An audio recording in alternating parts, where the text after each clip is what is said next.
नमस्कार, मैं हूं शिवेंद्र और आप देख रहे हैं 10 सीजी खबर। जैसा कि आप जानते हैं कि वर्ष 2023 में होने वाले हैं विधानसभा चुनाव। ये विधानसभा चुनाव बहुत ही महत्वपूर्ण है। कारण ये है कि भारतीय जनता पार्टी जहां पूरे भारतवर्ष में सबसे ज़्यादा मजबूत है, वहीं छत्तीसगढ़ में भारतीय जनता पार्टी सबसे ज़्यादा कमज़ोर है। पर जब आज हमारी टीम अहिवारा विधानसभा में सर्वे कर रही थी और हम जानना चाह रहे थे कि किस पार्टी की और किस प्रत्याशी की कैसी स्थिति है, तो हमारे सामने एक अजीब सा वाकया सामने में आया। वहाँ के मतदाता, वहाँ की जनता ने एक नाम हमारे सामने लिया जो कि फिलहाल किसी राजनीतिक दल में नहीं है। ये नाम है डॉक्टर पार्वती कुर्रे। आप समझ सकते हैं कि क्यों नाम ये सामने में आया होगा। जब कोई व्यक्ति समाज सेवा में इतना ज़्यादा संलग्न हो जाता है तो ऐसे नाम सामने में आते हैं। नमस्कार, मैं हूं शिवेंद्र और आप देख रहे हैं 10 सीजी खबर। 2023 के छत्तीसगढ़ में होने वाले विधानसभा चुनाव की जोर शोर से तैयारियां हर तरफ चल रही है और हमने भी तय किया है कि कैसी तैयारी कहां चल रही है, क्या सोचते हैं मतदाता कि किस क्षेत्र में कौन विधायक होना चाहिए। जल्द ही विधायकों की लिस्ट भी आने वाली है। दोनों ही बड़ी पार्टियां विधायक तय करने वाली है कौन विधायक होगा। उसी तारतम्य में हम आज आए हुए हैं ग्राम गोड़ी में, जो कि आता है दुर्ग जिले के अहिवारा विधानसभा में। तो हम जानना चाह रहे हैं कि यहाँ पर स्थिति कैसी है और किसको विधायक के रूप में अपने क्षेत्र में यहाँ के युवा, यहाँ की जनता, यहाँ के मतदाता देखना चाहते। तो आइए इनसे बात करते हैं कि कौन होगा। एकनाथ भाई, कितने साल के हो? मैं 18 साल हो गया है, मतलब पहली बार वोट देने वाले हो? हाँ, पहली बार। तो देखो यार, अहिवारा विधानसभा में आप लोग आते हो तो यहाँ पर आप लोग विधायक के रूप में किसको देखना चाहते हैं? डॉक्टर पार्वती कुर्रे जी। डॉक्टर पार्वती कुर्रे। अच्छा, तो डॉक्टर पार्वती कुर्रे को ही क्यों? जन सेवक समाज के लिए। अच्छा। तो कभी मिलना हुआ डॉक्टर पार्वती कुर्रे से? हाँ जी, आते जाते रहते हैं। भैया, आप किसको देना चाहोगे? हम डॉक्टर पार्वती कुर्रे जी को देना चाहेंगे। हाँ, ठीक है। विशेष कुछ कारण? विशेष कुछ कारण नहीं है, और समाज सेवा का हमारे बीच आते जाते रहते हैं, बातचीत होता रहता है, पढ़े लिखे भी है। हाँ, पढ़ा लिखा विधायक चाहिए आपको। हाँ भाई साहब, आ गया हूँ ना जी। क्या नाम है आपका? मेरा नाम योगेंद्र कुमार साहू। योगेंद्र भाई, कितने साल के हो? मैं 21 साल। 21 साल का। जी। पहले आप वोट दे चुके हो? मैं नहीं, अभी तो मेरा उपचुनाव में भी मौका नहीं अच्छा, मिला। मौका नहीं आया था। इस बार मतलब आप हो गए हो तो वोट भी दोगे। तो क्या है, क्या लगता है अहिवारा विधानसभा क्षेत्र में महिला को मिलना चाहिए, पुरुष को मिलना चाहिए, किसको मिलना चाहिए? अब हम तो इस बार सोच रहे हैं कि स्थानीय को मिले, क्योंकि 3 बार हो चुके हैं विधायक, तो हम सबके बीच आए और हम सबका दुख सुख में खड़ा हो। बस यही लोकल समाज के तो बीच कोई नाम तय किया है आपने कि भाई किसको होना चाहिए?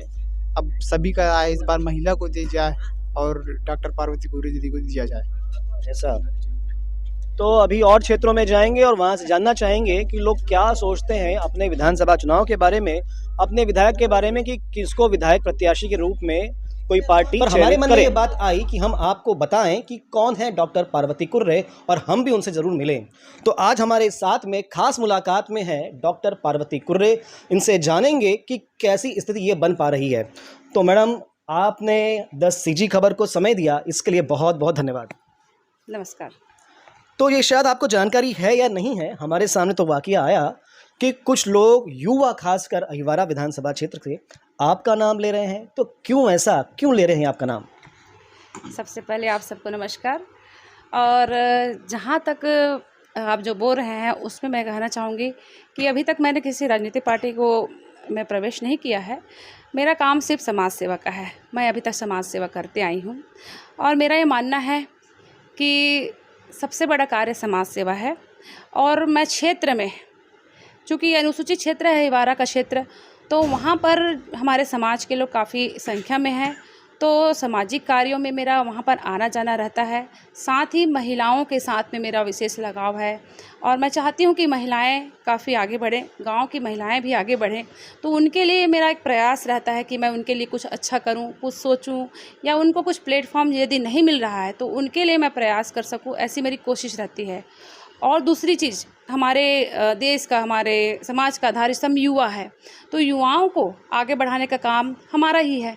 तो युवा भी बहुत सारे लोग संपर्क में रहते हैं और उनकी अच्छी शिक्षा के लिए और उनके रोज़गार के लिए, उनको अच्छा मार्गदर्शन के लिए उन लोग हमेशा संपर्क में रहते हैं। दीदी, हमको कुछ रोज़गार के अवसर, या तो सरकारी में या फिर प्राइवेट में या फिर कुछ बिजनेस पर्पज़ से अधिकांश बैठकें होते रहती है उस क्षेत्र में, अहिवारा क्षेत्र में, दुर्ग के ज़िले में।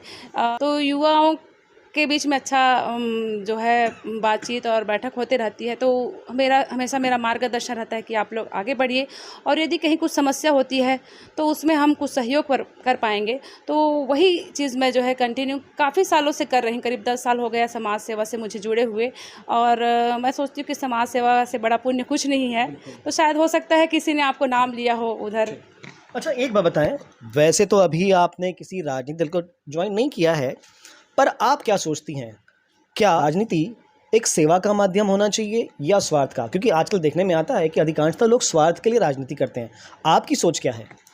देखिए, राजनीति एक बहुत अच्छा प्लेटफॉर्म है, समाज सेवा का प्लेटफॉर्म है, लेकिन हम जो जिस तरीके से देखते हैं तो आज हर कोई एक नेता बनने आते हैं, है ना, और वो जो जन सेवक के रूप में जो कार्य है वो बहुत कम हो पाता है। जैसे कि गांव में भी बहुत जो रूरल एरिया रहता है उनमें उनको बहुत सारी समस्याएं रहती है, छोटे छोटे काम भी रहते हैं, तो उनकी पकड़ वहाँ पर नहीं पहुँच पाती है। तो मेरा मानना है कि एक जन सेवक के रूप में कार्य करने वाले नेता की आवश्यकता हर जगह है, और जितने भी नेता हैं उनको एक जन सेवक बनना चाहिए। ऐसा नॉर्मली होता है, जैसे हम भी जब छोटे थे तो जब किसी व्यक्ति को देखते थे, बड़े व्यक्तित्व को हम देखते थे, तो हम ये सोचते थे अगर हम ये बन जाएंगे तो हम ये काम करेंगे, अगर मैं पुलिस बन गया तो मैं ये करूँगा, अगर मैं मंत्री बन गया तो ये काम करूँगा। तो क्या कभी आपके मन में ऐसा आता है कि कभी आप विधायक बन गए तो आप अपने क्षेत्र के लिए क्या क्या करेंगे? खैर, मैंने तो सोचा नहीं है। हमेशा मैंने जो मैं काम कर रही हूँ उसके साथ में, यदि मैं जिस भी जगह में हूँ तो उस जगह में रह के भी मैं समाज सेवा कर सकती हूँ, और इतनी शायद मैं अपने आप में काबिलियत समझती हूँ कि मैं जहाँ भी रहूँगी समाज सेवा का कार्य कभी नहीं छोड़ूंगी। फिर भी यदि राजनीति में यदि कभी अवसर मिलता है तो अभी हमारे क्षेत्र में अभी भी विकास हो गया है, फिर भी और बहुत सारी चीज़ों की आवश्यकता है, शिक्षा के लिए, स्वास्थ्य के लिए, रोजगार के लिए। रोजगार भी है, फिर भी उनको मार्गदर्शन की आवश्यकता पड़ती है, बड़े लोगों को सक्रिय होना पड़ता है। तो रोजगार के अवसर, शिक्षा के अवसर, शिक्षा को और बेहतर कैसे बनाया जा सकता है, इस पे अगर मुझे मौका मिला तो मैं शिक्षा में ज़रूर कार्य करूँगी। बेटियों की शिक्षा के लिए, महिलाओं की शिक्षा के लिए, उनकी सुरक्षा के लिए और उनके स्वास्थ्य के लिए एक अवेयरनेस के साथ में एक जन सेवक के भांति मैं ज़रूर काम करूँगी। यदि मुझे अवसर मिलेगा तो इस तरीके से काम ज़रूर करेंगे। तो बहुत अच्छे विचार आपके हैं, और हम तो चाहेंगे कि आप, चूँकि आपका उद्देश्य राजनीति स्वार्थ नहीं सेवा है, तो आप राजनीति में ज़रूर जाएं। आपने क्या सोचा हमें मालूम नहीं। मैं आपसे जानना चाहूँगा, हमारे देश में, हमारे क्षेत्र में आजकल नशे की लत युवाओं में बहुत ज़्यादा बढ़ रही है। आप एक डॉक्टर भी हैं तो आप समझ सकती हैं, तो आप क्या सोचती हैं किस प्रकार से युवाओं को नशे की लत से दूर किया जा सकता है? देखिए, आज हमारे युवा पीढ़ी जो है हमारे समाज की नींव है। आज हमको हमारे बच्चों को पढ़ाने से ज़्यादा हमारे बच्चों को बचाने की ज़रूरत पड़ गई है। हमारा बच्चा कहाँ गया है, किस हालत में, हम तो पढ़ने भेज देते हैं, लेकिन वो किस हालत में है, किस संगत में है, इसका हम पेरेंट्स भी कितना ध्यान रख पा रहे हैं ये हम नहीं बोल सकते हैं। नशा इतना वाकई में बढ़ गया है और इसमें रोक लगाना बहुत आवश्यक है। यदि हम नशे से अगर हम बच नहीं पाए तो आगे आने वाली पीढ़ी जो है वो बहुत खतरे में रहेगी। नशा को एकदम बंद करने की आवश्यकता है। साथ में नशे से बंद करना ज़रूरी है, लेकिन उसके लिए हमको उसका एक उपाय मैं समझती हूँ, जहाँ तक मेरा एक विचार है कि हमको अपने जो बच्चे हैं, घर का वातावरण, उनको थोड़ा संस्कृति और संस्कार से, धर्म से जोड़ना चाहिए, ताकि उनका आचरण और व्यवहार सही रहे, तो काफ़ी हद तक नशे से दूर रहेंगे। बोलते हैं कि उनको एक व्यवहार, घर से जो संस्कार मिलता है वो बाहर भी उसी तरीके से रहते हैं। इसलिए नशा को दूर करना भी ज़रूरी है।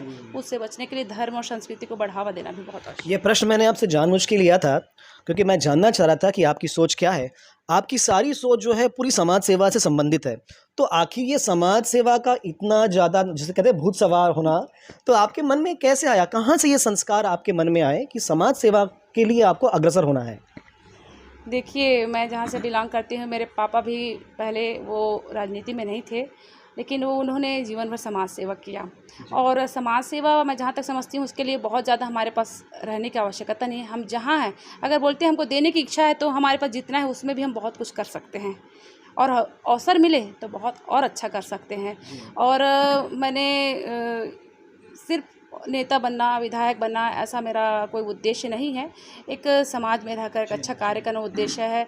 और मैं आपको बताना चाहती हूँ कि मैं अटल बिहारी वाजपेयी जी की बहुत बड़ी फ़ैन हूँ बोलना चाहिए। मैं मेरे मार्गदर्शक समझती हूँ उनको, उनके विचारों से मैं प्रभावित हूँ और मैं उस तरीके से कार्य करना पसंद करती हूँ। बहुत अच्छे विचार हैं आपके। तो ये थी डॉक्टर पार्वती कुर्रे। इनका कहना ये है, जो सबके लिए और हम सबके लिए बहुत महत्वपूर्ण बात है, कि समाज सेवा यानी जब आपके पास धन हो, सामर्थ्य हो, तभी आप कर पाएंगे, ऐसा नहीं है। आप जिस फील्ड में हो वहाँ से आप समाज सेवा कर सकते हैं। जो आपके पास है वो आप जनता को दे सकते हैं। तो ये सारे विचार अभी हमने इनसे लिए, पर आपके भी अगर कुछ प्रश्न हैं जो आप डॉक्टर पार्वती कुर्रे से लेना चाहते हैं और इनके बारे में और अधिक जानना चाहते हैं, तो हमें कमेंट ज़रूर कीजिएगा। अच्छी और सच्ची खबर के लिए बने रहें 10 सीजी खबर के साथ। धन्यवाद।